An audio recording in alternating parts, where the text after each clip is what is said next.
ಈಗ ಜಾತಿ ಗಣತಿ ವಿಚಾರಕ್ಕೆ ಬರೋಣ.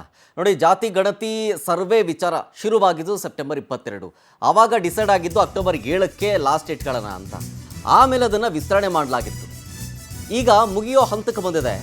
ಈಗ ಅದು ಎಂಡ್ ಆಗುತ್ತಾ ಅಥವಾ ವಿಸ್ತರಣೆ ಆಗುತ್ತಾ ಮತ್ತೆ ಅನ್ನುವಂಥದ್ದು ಇವತ್ತು ತೀರ್ಮಾನ ಮಾಡ್ತಾರೆ ಸಿಎಂ ಸಿದ್ದರಾಮಯ್ಯನವರು ಸಭೆ ಮಾಡಿ. ಇಲ್ಲಿ ತನಕ 96% ಕುಟುಂಬಗಳ ಸಮೀಕ್ಷೆ ಕಂಪ್ಲೀಟ್ ಆಗಿದೆ. ಆದರೆ 87% ಜನರ ಜಾತಿ ಗಣತಿ ಮಾತ್ರ ಸಂಪನ್ನ ಆಗಿದೆ. ಸಮೀಕ್ಷೆಯ ಪ್ರಗತಿಯ ಬಗ್ಗೆ ಸಂಜೆ ಸಿಎಂ ಮಹತ್ವದ ಮೀಟಿಂಗ್ ನಡೆಸ್ತಾರೆ. ಗ್ರೇಟರ್ ಬೆಂಗಳೂರಿನಲ್ಲಿ ಹೊರತುಪಡಿಸಿ ರಾಜ್ಯಾದ್ಯಂತ ನಡೀತಾ ಇದೆಯಲ್ಲ ಸಮೀಕ್ಷೆ, ಆ ಸಮೀಕ್ಷೆ ಇವತ್ತು ಎಂಡ್ ಆಗುತ್ತಾ ಅಂತ. ಎಂಡ್ ಆದ್ರೂ ಓಕೆ, ಇಲ್ಲ ಅಂತಂದ್ರೆ ಅದನ್ನ ಮತ್ತೆ ವಿಸ್ತರಣೆ ಮಾಡಲೇಬೇಕಾದಂಥ ಪರಿಸ್ಥಿತಿ ಇದೆ. ಜಿಬಿಎ ಬಿಟ್ಟು ಉಳಿದ ಕಡೆ ಶನಿವಾರದ ವೇಳೆಗೆ 96.35% ಭಾಗ ಸರ್ವೆ ಕಂಪ್ಲೀಟ್ ಆಗಿದೆ. ಅದರಲ್ಲಿ 87%, 87.32%ನಷ್ಟು ಜನರ ಗಣತಿ ಮಾತ್ರ ಕಂಪ್ಲೀಟ್ ಆಗಿದೆ. ಸೊ ಪೂರ್ವ ನಿಗದಿಯಂತೆ ನಿನ್ನೆಗೆ ಸಮೀಕ್ಷೆ ಪೂರ್ಣಗೊಳ್ಳಬೇಕಾಗಿತ್ತು, ಆದರೆ ಆಗಿಲ್ಲ. ಇವತ್ತು ಮೀಟಿಂಗ್ ಮಾಡ್ತಾರೆ. ಮೀಟಿಂಗ್ನಲ್ಲಿ ಏನೇನು ಚರ್ಚೆ ಆಗುತ್ತೆ, ಜೊತೆಗೆ ಅದು ಕಂಪ್ಲೀಟ್ ಆಗಿ ಮುಗಿಯುತ್ತಾ ಇವತ್ತು ಅಥವಾ ಅದನ್ನು ಮತ್ತೆ ವಿಸ್ತರಣೆ ಮಾಡ್ತಾರೆ ಅನ್ನೋದನ್ನು ಕಾದು ನೋಡಬೇಕು. ಡೀಟೇಲ್ಸ್ ಕೊಡ್ತಾರೆ ಇದ್ರ ಬಗ್ಗೆ ನಮ್ಮ ಪ್ರತಿನಿಧಿ ಶಶಿಧರ್, ಡೆಸ್ಕಿಂದ ನೇರ ಸಂಪರ್ಕದಲ್ಲಿ. ಶಶಿಧರ್, ಅಕ್ಟೋಬರ್ 7ನೇ ತಾರೀಕು ಡೆಡ್ಲೈನ್ ಇತ್ತು, ಅಲ್ಲಿ ಅದರೊಳಗಡೆ ಪೂರ್ಣಗೊಳಿಸೋಕ್ಕಾಗಲಿಲ್ಲ ಅಂತ ಹೇಳಿ ಮತ್ತೆ ಎಕ್ಸ್ಟೆಂಡ್ ಮಾಡಿದ್ರು ಡೇಟು. ಈಗ ಅದು ಕೂಡ ಪೂರ್ಣ ಆಗುವ ನಿಟ್ಟಿನಲ್ಲಿ ಹಂತಕ್ಕೆ ಬಂದಿದೆ ಹೊರತು ಇನ್ನೂ ಕಂಪ್ಲೀಟ್ ಆಗಿಲ್ಲ. ಹಾಗಾಗಿ ಮತ್ತೆ ವಿಸ್ತರಣೆ ಆಗುತ್ತಾ ಅಥವಾ ಇವತ್ತಿನ ಸಂಜೆಯ ಒಳಗಡೆ ಮುಗಿಸ್ಬಿಡೋಣ ಆದಷ್ಟು ಬೇಗ ಅನ್ನುವಂಥ ತರಾತುರಿಯ ನಿರ್ಧಾರ ಕೈಗೊಳ್ಳುವಂಥ ಚಾನ್ಸಸ್ ಇದೆಯಾ? ಇವತ್ತಿನ ಮೀಟಿಂಗ್ನಲ್ಲಿ ಏನೇನು ಚರ್ಚೆ ಆಗುತ್ತೆ, ಯಾರ್ಯಾರು ಭಾಗಿಯಾಗ್ತಾರೆ?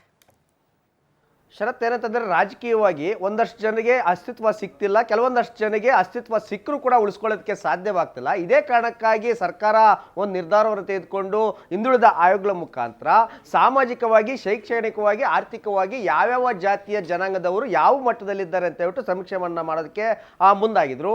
ಈಗಾಗಲೇ ಚಾಮರಾಜನಗರ ಜಿಲ್ಲೆಯಲ್ಲಿ 100% ಅಷ್ಟು ಸಮೀಕ್ಷೆ ಸಂಪೂರ್ಣವಾಗಿ ಸಕ್ಸಸ್ ಕಂಡಿದೆ. ಆದರೆ ರಾಜ್ಯದಲ್ಲಿ ಸುಮಾರು 85ರಿಂದ 90%ನಷ್ಟು ಒಂದಷ್ಟು ಕಡೆ ಮುಕ್ತಾಯವಿದೆ. ಇನ್ನೂ ಒಂದಷ್ಟು ಕೆಲವೊಂದಷ್ಟು ಕಡೆ 13ರಿಂದ 14, 10ರಿಂದ 7%ನಷ್ಟು ಕೆಲವೊಂದಷ್ಟು ಡಿಸ್ಟಿಕ್ನಲ್ಲಿ ಸಮೀಕ್ಷೆ ಇನ್ನೂ ಕೂಡ ಪೆಂಡಿಂಗ್ ಇದೆ.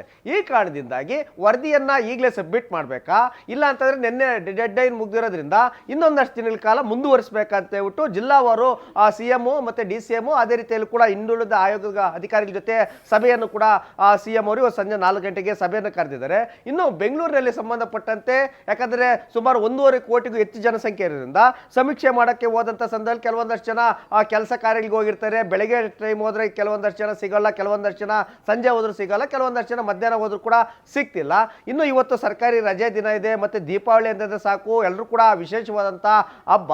ಬೇರೆ ನಿವಾಸಿಗಳು ಅತಿ ಹೆಚ್ಚಾಗಿ ಬೆಂಗಳೂರಲ್ಲಿ ವಾಸವಾಗಿರೋದ್ರಿಂದ ಇಂದು ಮತ್ತೆ ನಾಳೆ ಬೆಂಗಳೂರು ಪೂರ್ತಿ ಖಾಲಿಯಾಗಿರುತ್ತೆ. ಹೀಗಾಗಿ ಸಮೀಕ್ಷೆಗೆ ಎಲ್ಲ ಒಂದು ಕಡೆ ಸ್ವಲ್ಪ ಸಂಕಷ್ಟ ಆಗ್ತದೆ. ಕೇವಲ ಬೆಂಗಳೂರಲ್ಲಿ 30ರಿಂದ 35%ನಷ್ಟು ಮಾತ್ರ ಸಮೀಕ್ಷೆ ಮುಕ್ತ ಆಗಿದೆ. ಹೀಗಾಗಿ ಇನ್ನೂ 60%ನಷ್ಟು ಸಮೀಕ್ಷೆ ಮಾಡೋದಕ್ಕೆ ಇನ್ನೂ ಕೇವಲ 4ರಿಂದ 5 ದಿನಗಳು ಮಾತ್ರ ಬಾಕಿ ಇದೆ. ಈಗ ಸರ್ಕಾರಿ ರಜೆ ಕೂಡ ಇದೆ. ಹೀಗಾಗಿ ಆ ಸಮೀಕ್ಷೆಯನ್ನ ಮುಂದುವರಿಸಬೇಕಾ, ಇಲ್ಲ ಆದರೆ ಅದೇ ರೀತಿಯಲ್ಲಿ ಕೂಡ ವರದಿಯನ್ನು ಕೊಡಬೇಕಂತ ಹೇಳ್ಬಿಟ್ಟು ಹಿರಿಯ ಅಧಿಕಾರಿಗಳು ಮತ್ತು ಸಚಿವರ ಜೊತೆ CM ಅವರು ಸಂಜೆ 4 ಗಂಟೆಗೆ ತೀರ್ಮಾನ ಮಾಡಲಿದ್ದಾರೆ.